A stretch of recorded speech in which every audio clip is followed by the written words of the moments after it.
At its peak, 1 in every 4 people on Earth lived under British rule. 24% of every piece of land on this planet. This is how a small, rainy island built the largest empire in history and lost almost all of it in 50 years. It didn't start with armies. It started with greed and a piece of paper. In 1600, London merchants convinced Queen Elizabeth I to give them a monopoly on Asian trade.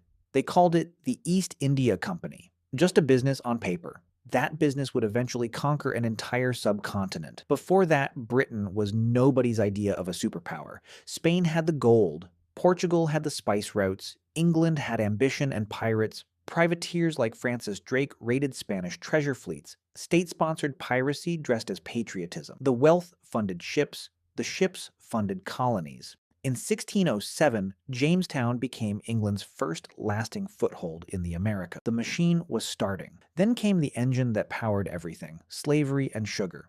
Caribbean plantations built on enslaved African labor made Barbados the most profitable colony in the Americas. Those profits funded Britain's Industrial Revolution. The empire was built on theft and suffering, and called it civilization. By the 1700s, Britain had one decisive weapon: its navy. After defeating Napoleon in 1815, it emerged unchallenged at sea. 100 years of enforced global stability followed, known as the Pax Britannica.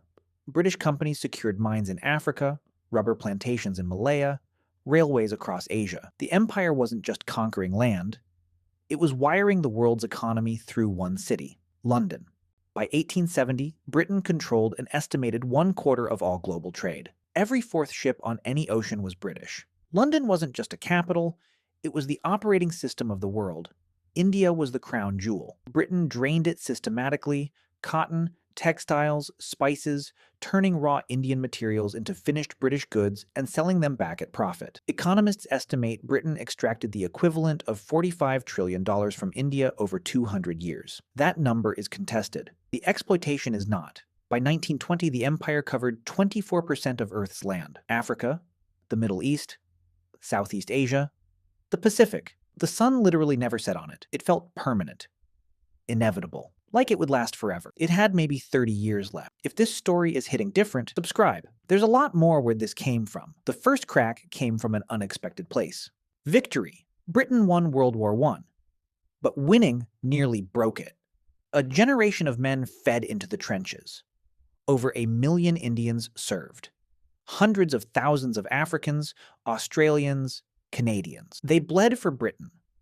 They came home with one question: if we are equal enough to die for this empire, why are we not equal enough to govern ourselves? Britain's answer was silence. Silence breeds revolution. Then came World War II, the killing blow, even though Britain won that too. Britain entered the war as the world's largest creditor nation and left it as one of its largest debtors. The final repayment to the United States wasn't made until 2006. Britain was still paying for the Second World War at the start of the 21st century, and the colonies had noticed something. Japan had swept through British-held Singapore, Malaya, Burma, and Hong Kong in weeks. The myth of British invincibility was gone. If Britain could fall to Japan, it could fall to anyone. What followed was one of the fastest imperial collapses in history. 1947. India and Pakistan gained independence. The partition left up to 2 million people dead. Britain had ruled for 200 years and left in chaos in months. Then it accelerated. Ghana, 1957, Nigeria, 1960, Kenya, 1963, Zimbabwe, 1980. Dismantled in decades what had taken centuries to build. The 1956 Suez Crisis finished it symbolically.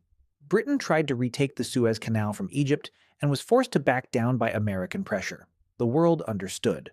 Britain was no longer a superpower. It was a medium-sized country with a large memory of greatness.